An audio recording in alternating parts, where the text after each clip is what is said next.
Bom dia. Por aqui hoje falando sobre a relação com a comida. Pois é, e você? Tem se relacionado bem com a comida? Parece um tanto óbvio, né? Sim, para me alimentar. Mas hoje nós vamos falar de algo muito importante sobre a nossa relação com a comida, que é algo que talvez a gente não tenha parado para olhar, para analisar. E isso diz muito como a nossa saúde acontece. Imagina que comer a gente faz pelo menos 3 vezes ao dia, de 2 a 3. Tem pessoas que se alimentam 5, 6 vezes ao dia. Tem gente que se alimenta o dia inteiro um pouquinho.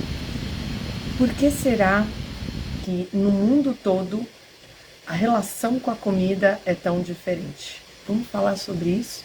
E esse mergulho no seu interior talvez te traga algumas chaves para melhorar ainda mais a sua saúde. Bom dia para todo mundo que está entrando. Bom dia, bom dia. Aqui em São Paulo, não sei como tá aí. Aqui em São Paulo tá fervendo, um dia super quente. Me conta aí quem tá entrando. Bom dia, pessoal, meus alunos lindos. Bom dia, bom dia. Galera chegando. Pessoal, separei um roteiro aqui para a gente conversar hoje, até para que isso gere para você um mapa mental, uma linha de raciocínio para você entender como a prática integral educa a alimentação. Como ela faz você olhar para um lado que talvez você não estivesse olhando. Porque na sociedade a gente tem aí um paradigma de que a alimentação tem muita relação com o que a gente come antes ou depois do treino, qual a quantidade que eu devo comer, é diet, é light, o que é. Então, isso tudo vai dizendo muito sobre como a gente aprendeu a arte de comer, né? E é isso, nem todo mundo olha como se fosse uma arte, né? Nem todo mundo olha para a alimentação como se isso fosse de fato algo sagrado. E é sobre isso que a gente vai falar aqui hoje. Por que será que quando a gente olha para o alimento, cada um de nós tem um tipo de relação com esse alimento? Bom dia para quem está entrando aqui. Aninha, tava sumida, saudade de você. Maria Cândido, bom dia, deu certo de chegar. Quem mais tá aqui? Ana, beijo, beijo. Maurinha, maravilha, desfrutem aí da live. E quando vocês quiserem, vocês podem fazer perguntas e comentar, participem da live. E o que eu ia pedir antes da gente começar? Convidem uma pessoa que você sabe que não tem lá uma boa relação com a comida ou que quer ter uma boa relação com a comida, ou que quer emagrecer, ou que precisa parar de olhar a comida como um vilão. Manda essa live para alguém que vocês sentem. A gente manda nesse aviãozinho aqui embaixo, que sente que vai ser sensacional, tá bom? Então vamos lá. Eu vou começar falando sobre algo que para nós, no nosso dia a dia, a gente não para refletir, mas quando a gente viaja é que a gente percebe o quanto isso impacta. O mais importante, a forma como a gente come hoje, o que a gente come, tem muita relação com o lugar aonde a gente vive, né? E culturalmente a gente está inserido dentro de alguns costumes, uma cultura, tradições alimentares que no nosso caso, no Brasil, né, não sei se algumas pessoas estão aí fora do Brasil, mas no Brasil sofreu uma grande miscigenação. Então a nossa comida, ela tem influência de muitos lugares do mundo, né? E esses muitos lugares do mundo, inclusive lugares em que a gente perdeu um pouco a referência de comida natural. Então, a comida que é nos apresentada hoje no mercado, ela tem relação, e o que a gente come, ela tem relação com a culinária americana, com a culinária italiana, ela tem relação com a culinária japonesa, hoje ela já tem relação com a culinária indiana, que mais? Portuguesa, né? O europeu. Então, todo o alimento, a forma como a gente cozinha, né? O refogar com cebola e alho, o cozinhar com azeite, né? Que não é extra virgem, ou com óleo de soja, enfim, tudo isso, né? Os temperos que a gente usa, tem relação às nossas culturas e tradições. Mas a gente também vem adquirindo, ou seja, comprando culturas como a americana. Então, no nosso país, a gente já vê uma influência dos fast foods, a gente já vê uma influência do refil, né, na nossa alimentação, quando a gente vai comer fora. Então, a comida americana, né, a forma como o americano transformou também essa agilidade no comer, também hoje tem uma influência sobre a nossa vida, né? Então, no Brasil, a gente fez uma miscigenação de culturas, mas a gente tem a nossa influência da cultura alimentar brasileira também. Então, aqui no nosso país, a gente também tem alimentos que são mais produzidos, são mais baratos, nem tanto, mas que a gente encontra aqui muito mais do que quando a gente vai para algum país vizinho ou para outro lugar do mundo. Então, qual vocês acham que é a nossa essência, a nossa etiqueta sobre alimentação, né? Aqui no nosso país, o que a gente fala? Nossa, isso é brasileiro. Coloquem aqui para mim. E o que, na verdade, é o DNA da alimentação do nosso país. Então, vão escrevendo aqui para que a gente consiga entender o que da nossa alimentação tem o nosso DNA aqui no Brasil. E tem também relação com a nossa, o nosso clima, tem relação com a terra onde a gente está. A Carol falou produtos naturais. E aí, produtos naturais, a gente pode entender as castanhas brasileiras, né? As castanhas têm muita relação aí com o nosso solo, com como isso é produzido, a castanha do Pará, as nozes, né? Então, tudo isso tem bastante relação aí. O agro é forte no nosso país, exato. Frutas e legumes. Abundância de frutas e legumes, com certeza isso tem o DNA do nosso país, né?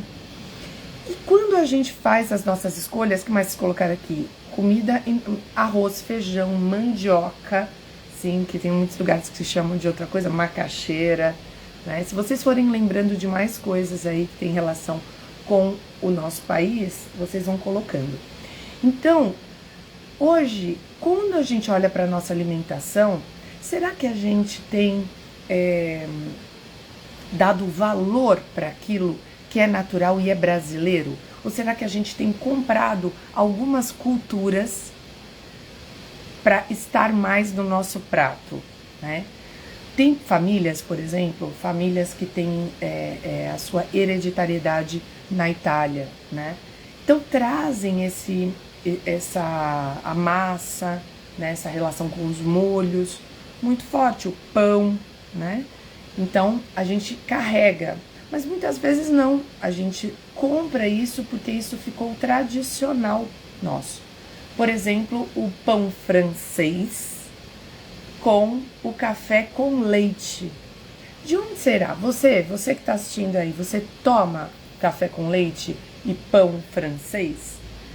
Olha que interessante, né? Se você comesse mandioca no café da manhã, talvez seria mais interessante do que o pão francês. A Ana colocou, eu não sou muito de comer a proteína animal, mas faz parte da nossa cultura também. Pois é, aqui no nosso país a gente come o boi prioritariamente, né? O boi.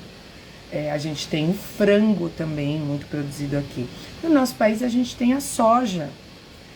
Só que a gente não tem tanto costume de comer soja. Eu, por exemplo, gosto de salada de soja, né? Mas a gente não tem tanto costume assim de comer. Nós somos grandes produtores. O milho, né? milho, que nós também somos grandes produtores de milho, a gente tem, mas não tanto, né? A gente poderia ter mais o milho. A gente tem a pipoca, que vem do milho, né? Então o lanchinho da pipoca que está sempre em alta. Ervas, hortaliças, é isso. Tá? Então eu queria muito que vocês observassem através dessa aula a cultura daquilo que você tem comido prioritariamente vem de onde. E se a gente conseguir pegar a raiz do nosso Brasil, aquilo que a gente tem de abundância aqui no nosso Brasil, que é aquilo que a gente tem fresco, que não precisa ser consumido com processado, que não precisa estar a vácuo na prateleira do supermercado, é dessa abundância que tem que estar cheio a sua alimentação. É aquilo que a gente compra na feira, é aquilo que a gente compra no hortifruti. Mas por que será que, se você está respondendo que muitas vezes isso não é, qual será a razão pelo qual você perdeu a relação prioritariamente com a comida do seu país? Então, vamos entender um pouco isso. Talvez porque você aprendeu isso da sua família. Nós vamos falar sobre isso mais pra frente. A Ana tá falando do café, né, Ana? Café, por exemplo, é algo que a gente toma no nosso país em abundância, o chá, prioritariamente o café. E o café, aqui no nosso país, ele tem maior consumo, o pretinho, né? Eu, por exemplo, gosto de café assim, tintinha, né? Tinta de café, bem forte. Já, por exemplo, em outros países, eles usam o café chá, né? O chafé. Então, a forma como a gente tem essa relação com a comida, com essa cultura, diz muito sobre também como o nosso corpo sente. E isso tem relação com como nós aprendemos, é isso mesmo, a mentalidade dos nossos pais, como eles trouxeram isso. Então, existem pessoas que trouxeram muito, por exemplo, eu tenho amigos árabes que trouxeram a tradição da comida árabe, né, a cultura, a forma de cozinhar, o que se coloca à mesa, né, da cultura árabe. E é isso, eles aprenderam com quem? Com os pais, né? Então, quanto mais próxima a relação com o estrangeiro, né, ou seja, quanto mais próxima a geração que vem do estrangeiro, mais próxima também a cultura que vai ser miscigenada, tá? Então, olhar para isso é bem importante. E também não só o que essas pessoas comem, mas como elas comem. Né? A gente sabe que na Índia se come muito com a mão. Aqui a gente tem o hábito de comer algumas coisas com o garfo, outras coisas com a mão, né? Então isso tem muito a ver como as nossas influências do como comer estão ligadas. Tem pessoas que comem sentadas ao redor da mesa, a família toda, tem pessoas que jantam, tem pessoas que fazem questão de voltar para almoçar em família. E o que a gente está vivendo agora? Pessoas que nem voltar, nem parar para almoçar, estão parando. Observa como era a relação com a comida dos seus pais e como é hoje a da sua família. Então, por exemplo, o meu pai, ele trabalhava na rua, ele era vendedor, ele ficava o dia inteiro dirigindo, né? Mas sagrado, o horário dele almoçar, ele voltava para casa, não importa onde ele estivesse, ele voltava para casa para se alimentar com a minha mãe. E hoje, muitas vezes, os meus filhos comem na escola, o meu marido só volta no final da tarde, come fora, e eu também eu como em casa, mas normalmente estou sozinha. Ou seja, já mudou a forma diária de alimentação. É por isso que alguns dias da semana, obrigatoriamente aqui na minha casa, a gente senta para comer em família. Por quê? Para manter essa relação que é uma tradição. Como que é na sua casa, né? Pensa na sua casa. Se hoje, será que a gente está perdendo essa relação que existia no passado, da família sentar para se alimentar todas juntas? Será que hoje, na hora do almoço ou na hora da janta, por conta dos afazeres e por conta da gente, em vários horários, a gente fazer, ter que estar longe na hora do trabalho, a gente passa a não mais se alimentar em família. Comece a pensar um pouquinho sobre isso. Como os seus pais tinham esse horário e hoje como é a relação.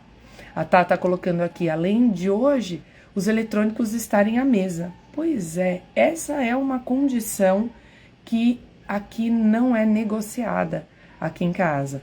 Então, mesmo se for para tomar um lanchinho na mesa, não. Por quê? Porque a gente está com a mente num outro plano que não real, né? Então isso também tem relação. As casas que deixam os eletrônicos virem à mesa e as casas que não deixam os eletrônicos virem à mesa. Então a gente também começa a ver essa relação com essa cultura das mídias mudarem, né? O que mais que a gente tem? A gente tem hoje as redes sociais, as mídias, né, as novelas, as minisséries, aquilo que a gente com hoje tem muita minissérie da Turquia, da Coreia, e a gente começa a observar como eles se relacionam com a comida. Então, a forma de comer está muito mais miscigenada hoje, né? Isso também tem influência porque a gente se aproximou por conta da influência da mídia, né? Daquilo que eu vejo na internet, daquilo que eu vejo na televisão, nas minisséries, né? Nos Netflix da vida, eu me aproximei da relação com a comida dos outros países. E muitas vezes eu passo a também acabar comprando essa cultura, né? E volto a dizer uma coisa que eu falo para os meus alunos. Tudo que você acha que é positivo para a sua vida, procure mudar, né? Procure, se você olha algo em uma cultura que você acha que aquilo é sagrado, aquilo é ótimo, aquilo é bonito, compre aquilo. Mas se aquilo não vai te favorecer, não compre a cultura do outro, né? Olhe para aquilo com muito cuidado e atenção.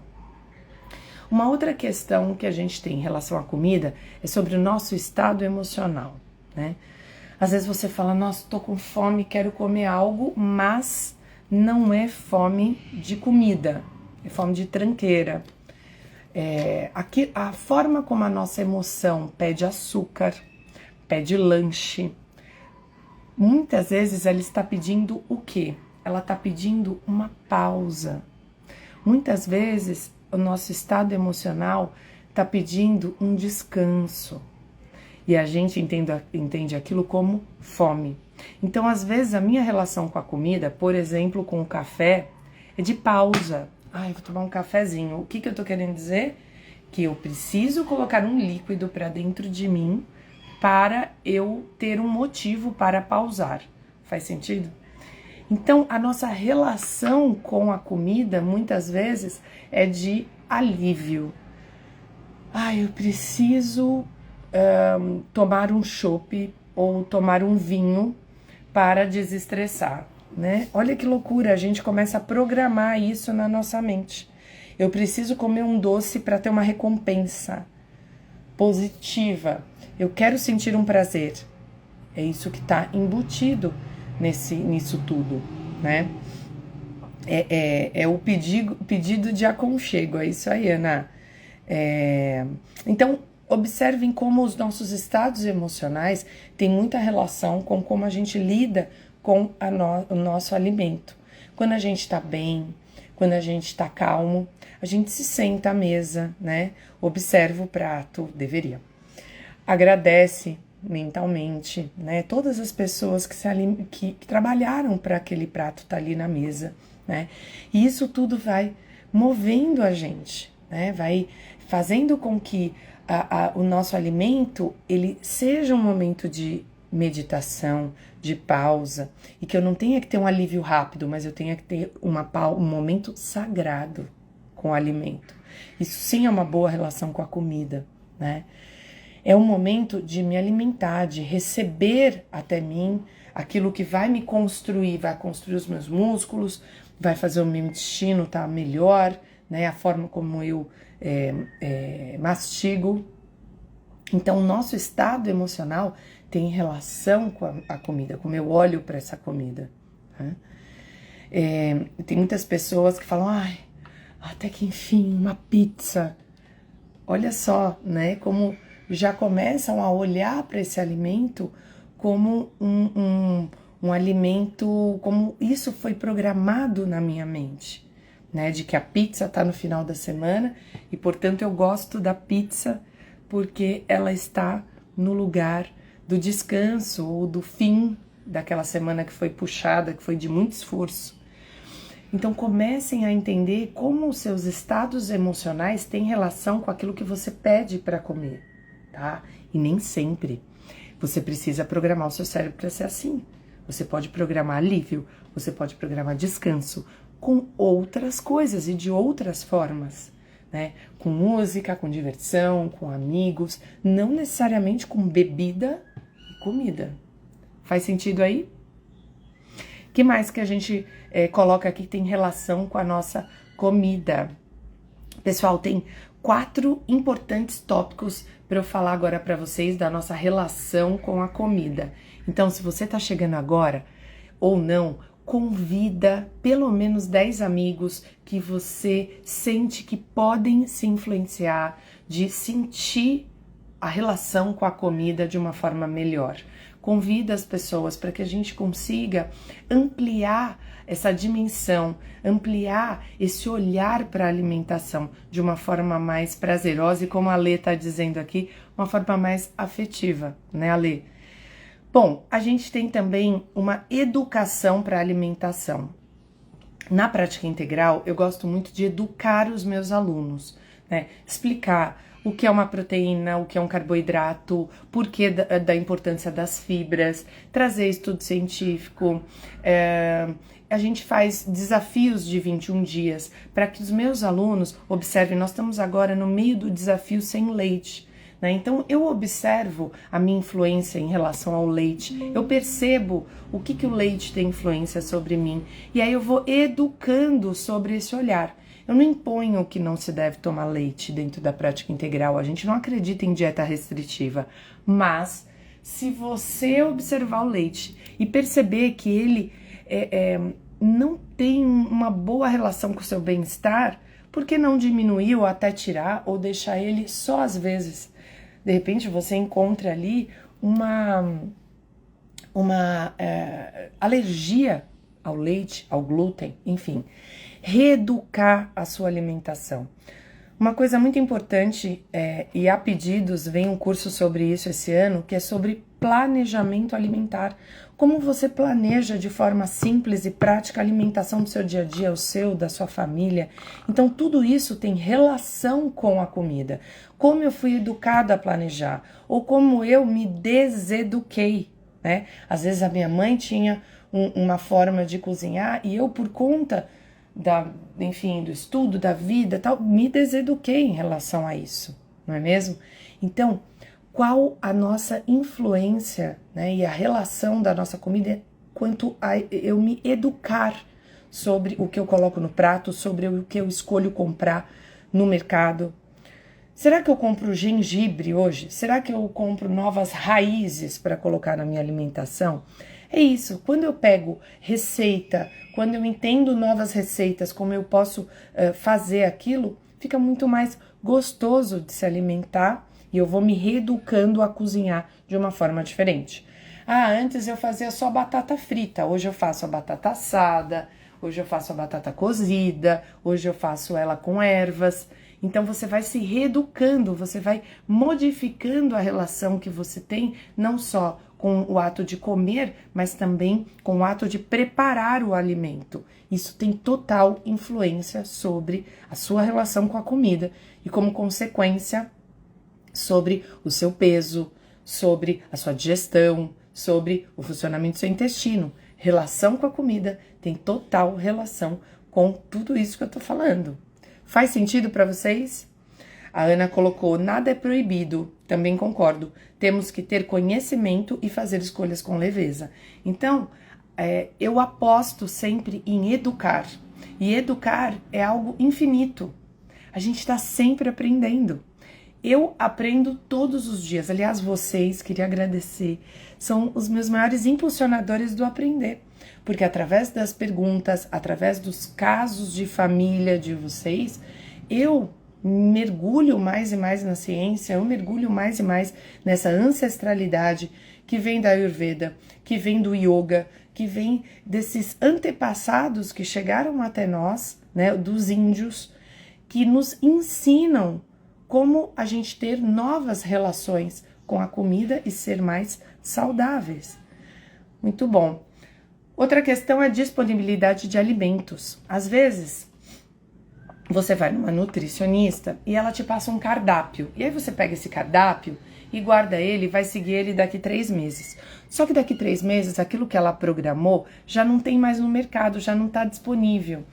Ou está extremamente caro. E por que que isso acontece? Porque a disponibilidade de alimentos, ela muda ao longo do tempo. Então, às vezes, aquilo que eu quero comer eu não encontro. Eu gosto de fruta, mas só gosto de morango. E aí eu acabo comendo, ou pagando morango caro, ou comendo ele lotado de agrotóxicos, né? Porque para ele se manter ali na prateleira, eu vou precisar que as pestes, as pragas não consumam, e existem momentos que elas estão mais fervorosas, né? Então entende que a disponibilidade de alimentos que a gente tem para comprar in natura diz muito sobre a nossa relação com a saúde e com o alimento. Então às vezes você tem esse alimentar rígido. Bom, eu tô acostumada a comer maçã e banana e é isso que eu vou comprar 12 meses do ano. Então quando a gente tem uma relação com a comida de deixa eu olhar e ver que verdura tá mais barata, que verdura tá mais bonita, né? Não adianta comer só brócolis e às vezes o brócolis tá desse tamanhico e caríssimo, né? Porque eu tenho uma relação rígida com a alimentação. Não precisa ser assim, aliás, não deve ser assim. Porque aquilo que você tem mais barato e mais disponível é aquilo que também está mais enriquecido de vitaminas. É porque é o momento de comprar. Está na safra, o que a gente fala, safra e antessafra, né? E no Brasil, com essa disponibilidade que a gente tem de alimentos in natura, super rico, abundante, olha que bacana a gente manter essa relação. O que mais que eu tenho aqui? Experiências pessoais. Então, eu tive uma experiência na infância não muito boa com frutas. E eu tenho uma série de questões com algumas frutas, né? Porque na infância eu tive uma gripe muito, muito forte. E essa gripe forte fez com que eu relacionasse a laranja com a mexerica, com aquela gripe, com aquele mal-estar. Então, olha só como as nossas influências, né, ao longo da vida, vão impactando no quanto a gente gosta do alimento ou quanto a gente aceita o alimento. Então, hoje, eu tenho algumas questões com a laranja, embora tome suco de laranja e coma, enfim, bolo de laranja, tal, gosto, mas eu tenho uma relação difícil com a laranja in natura, eu, Juliana, né? E isso pode acontecer com vocês com outros alimentos, né? Alimentos naturais, alimentos que você vai percebendo. Pessoas que leram coisas, né? Tiveram dietas restritivas. Então, para quem assiste documentários, assim, eu sempre passo documentários para meus alunos assistirem, mas eu sempre falo, filtra, porque é muito terrorismo em relação ao alimento e a gente não precisa de terrorismo, porque o sentimento em relação à comida, ele adoece mais do que o próprio alimento em si, ok? Então, se a gente olhar o leite hoje, não é mais o leite do passado. Se a gente olhar o glúten hoje, não é mais o glúten do passado, né? O mundo tá super povoado. Se a gente olhar as nossas verduras, muito mais agrotóxico. Então, a gente tem aí mesmo a carne, né? Não é mais como era no passado, mas ela também não vai matar a gente da noite pro dia. O caminho do meio é extremamente importante para que a gente consiga ter uma boa relação com a comida. Então, o aprendizado sobre a comida e também o não terrorismo alimentar é extremamente importante. Caminho do meio. Sempre no caminho do meio é que a gente vai ter uma saúde abundante quando a gente fala do alimentar e do se mover também. Faz sentido para vocês? Em que alimentos, coloca aqui para mim quem está aí assistindo, que alimentos vocês acham hoje que existe terrorismo alimentar na sociedade e que a gente tem que tomar cuidado com isso? Coloquem aqui para mim, eu vou molhar o bico. A gente tem que olhar, vamos falar do pão, por exemplo. O pão, ele tem um terrorismo alimentar, né? Pão não engorda. Mas eu tenho um pão que é um pão de caloria vazia, um pão branco, um pão que é farinha refinada, sal, água, né, e óleo. Mas a gente precisa entender que existem vários tipos de pão e que o pão ele pode ser totalmente enriquecido. Ele pode ter uma fermentação lenta, ele pode ter um probiótico lá dentro, ele pode no pão ter muitas ervas. No pão a gente pode colocar a cúrcuma, que é anti-inflamatório. No pão a gente pode ter fibras, sementes.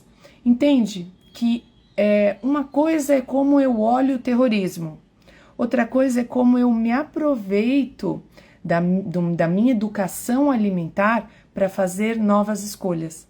E eu volto a dizer para vocês, é por isso que é esse o caminho que eu escolhi para educar o comportamento alimentar dos meus alunos, de que eles se sintam prontos para fazer novas escolhas, para que eu não tenha que dizer para eles o que colocar no prato, mas que eles estejam prontos para montar este prato, com confiança que aquilo vai os nutrir, não só de músculos, não só de bom funcionamento de todos os órgãos, mas também, né, a sua pele, o seu vigor, mas também nutrir afetivamente aí você, com a forma como você come. Então aqui, pães, sim, leite, açúcar, pão, farinha branca, óleo. Vamos falar da farinha, que na verdade a questão do terrorismo não é a farinha, é o trigo, né? E aí a gente pode ter o trigo em germe de trigo, né? Eu posso ter o trigo de diversas formas, que torna ele mais integral e, portanto, melhor para o meu intestino. Então, olha só como é uma questão de caminho do meio. Eu não preciso parar de comer pão, mas será que o pão brancão, né, o francesão lá, será que ele é o melhor para mim hoje? Será que ele me nutre? Já que eu tenho que comer e aquela é a minha possibilidade de fazer o meu corpo melhor, será que é aquilo? E aí quando de repente eu paro de comer pão, eu torno a minha relação com o pão doentia. Faz sentido isso para vocês? Então, quando eu vou me educando, eu vou tendo uma melhor relação até com esses terrorismos. A carne, de onde vem a carne que eu como, né? Que carne é essa? De onde ela vem? Será que ela é orgânica? Como ela é produzida? Né? Será que eu escolho uma carne de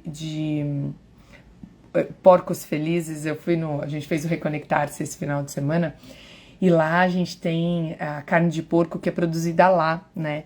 E os porcos pastam, né? E são os porcos felizes que a gente estava brincando. Por quê? Porque não estão confinados, porque não vivem né, tudo amontoado. Então eles são animais que vivem soltos, pastando. E a relação, né, com essa carne é outra. Aliás, o sabor é outro. Mas a gente não consegue ter porcos felizes para 100% aí das pessoas no mundo, né, e do nosso país. Então é por isso que a gente tem essa produção acelerada. Mas a gente tem a possibilidade de consumir uma carne com uma qualidade melhor, muito melhor, vocês não acham? É por isso que a gente precisa estar atento a tudo isso. Mesma coisa o leite, mesma coisa, tá? Outra coisa que influencia para nós é o marketing, a publicidade. Cuidado com aquilo que o Netflix coloca. Cuidado, talvez tenha alguma coisa querendo ser vendida para você por trás, talvez até uma filosofia. Cuidado com aquilo que você vê nas embalagens, né? Eu sou da opinião que tinha que ser proibido personagem nas embalagens infantis. Os meus filhos, de pequenininho, iam no mercado e falavam, eu quero o bolinho do Bob Esponja. É muito sério isso, né? Porque atrai todo mundo. Então, todas as crianças são influenciadas pelo colorido.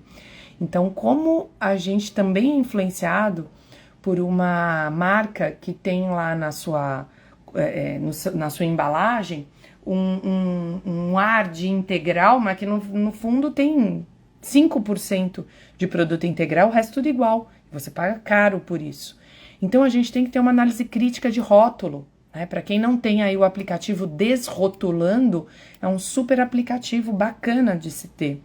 Aplicativo Desrotulando, que vai ajudar você de forma rápida a fazer uma análise dos rótulos, porque nem sempre aquilo que está na embalagem é o mais assertivo, né? Outro dia eu estava analisando o pacotinho daquele Happy, né? Daquelas tortilhas, e é muito engraçado que tinha a tortilha integral, a integral e a fit, né? A tortilha integral e a fit. E na integral tava mais fibras. E aí quando eu fui olhar o rótulo, a que tava escrito fit, que era branca, a outra ela tinha uma tonalidade amarronzada e tava escrito mais fibras.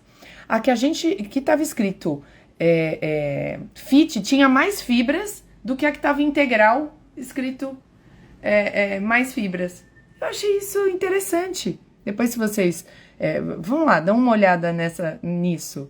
Então, a gente não pode acreditar no que está escrito na embalagem, no marketing, na publicidade, naquilo que aparece na TV, no comercial, porque nem sempre aquilo é certo, nem sempre aquilo é o real. Então, a gente tem que tomar muito cuidado com o que a gente lê e com o que a gente está embasado, ok? E as necessidades nutricionais individuais e também as nossas preferências. Então, a nossa relação com a comida, ela não tem que ser igual a todas as pessoas que moram na minha casa, porque as nossas necessidades não são iguais. Então, volto a dizer sobre a história do cardápio, né? Se eu dou um cardápio, eu vou a nutricionista, pego um cardápio e acho que esse cardápio tem que servir para todas as pessoas da minha casa, já tá errado, entende? Por quê? Porque as necessidades daquelas pessoas podem ser diferentes, o paladar daquelas pessoas podem ser diferentes. Então, uns podem estar precisando nesse dia mais cítricos, outros mais gordura.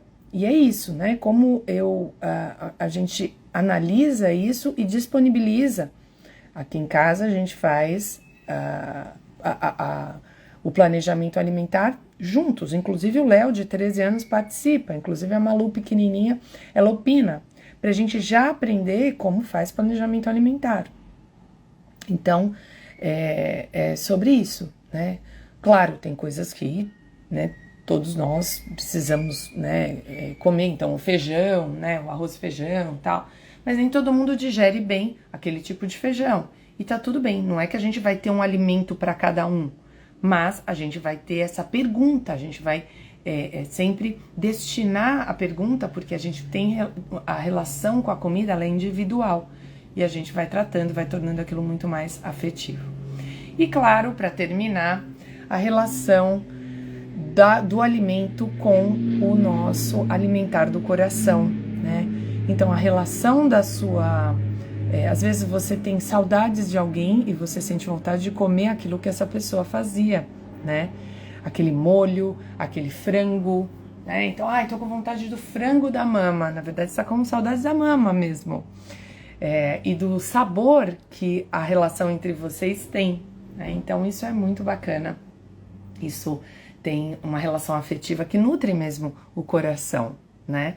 Mas a gente pode consumir esses alimentos para nutrir o nosso coração no momento certo e na quantidade certa, ok? Então, o que a gente tem comprado que não deveríamos das culturas de outros países, a relação abundante que a gente tem com o alimento de boa qualidade no nosso país, que a gente tem que tomar conhecimento com isso, a relação de forma afetiva, o quanto o estresse, falamos de tudo isso. Se você não pegou desde o começo, assiste, eu vou deixar gravado, como tudo isso influencia no que a gente come. E se a gente quer mudar alguma coisa, a primeira coisa é a gente tomar consciência sobre como eu me relaciono com a comida.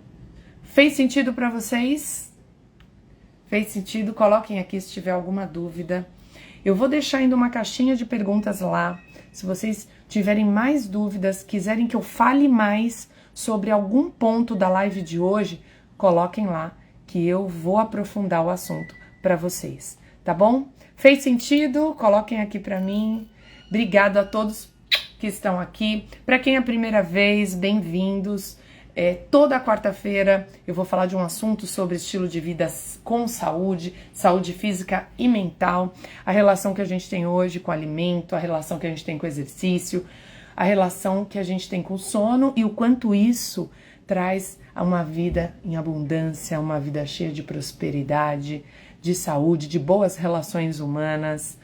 É sobre o todo da nossa vida, a integralidade, é sobre a prática integral, tá bom? Ed, seu querido, muito obrigada por estar aqui, tá? Lele, um beijo grande, saudade de você, Ale. Ana, beijo, beijo. Vera, gratidão. Pessoal, um beijo enorme para vocês. Eu vou deixar essa live gravada, se você acha que faz sentido ou lembrar de mandar ela para alguém, compartilha, tá bom? Eu espero vocês. O próximo Reconectar-se vai ser no dia 2 de março, vai ser no Família Kaizen e a gente vai falar de alimentação. Para todo mundo que tá aqui, nós vamos falar de alimentação lá. Vai ser um dia em que a gente vai caminhar, vai ter exercício, a gente vai fazer mobilidade, a gente vai meditar, mas eu vou ensinar vocês como montar um prato Harvard. O que isso significa? Baseado em toda a ciência que Harvard vem estudando ao longo de muitos anos, como é a melhor forma de montar um prato. E a gente vai fazer isso juntos, presencialmente, e eu vou dar para você um guia de como aprofundar o seu estudo em relação ao que Harvard vem dizendo de melhor para sua alimentação, tá bom? Coloca aqui, eu quero, ou coloca lá, manda pra mim lá no Stories, Ju, quero saber mais, são poucas vagas e a gente vai estar junto dia 2 de março, é um sábado, tá bom? No Família Kaizen, na Granja Viana. Um beijo enorme, adorei estar com vocês hoje, beijo, beijo, até!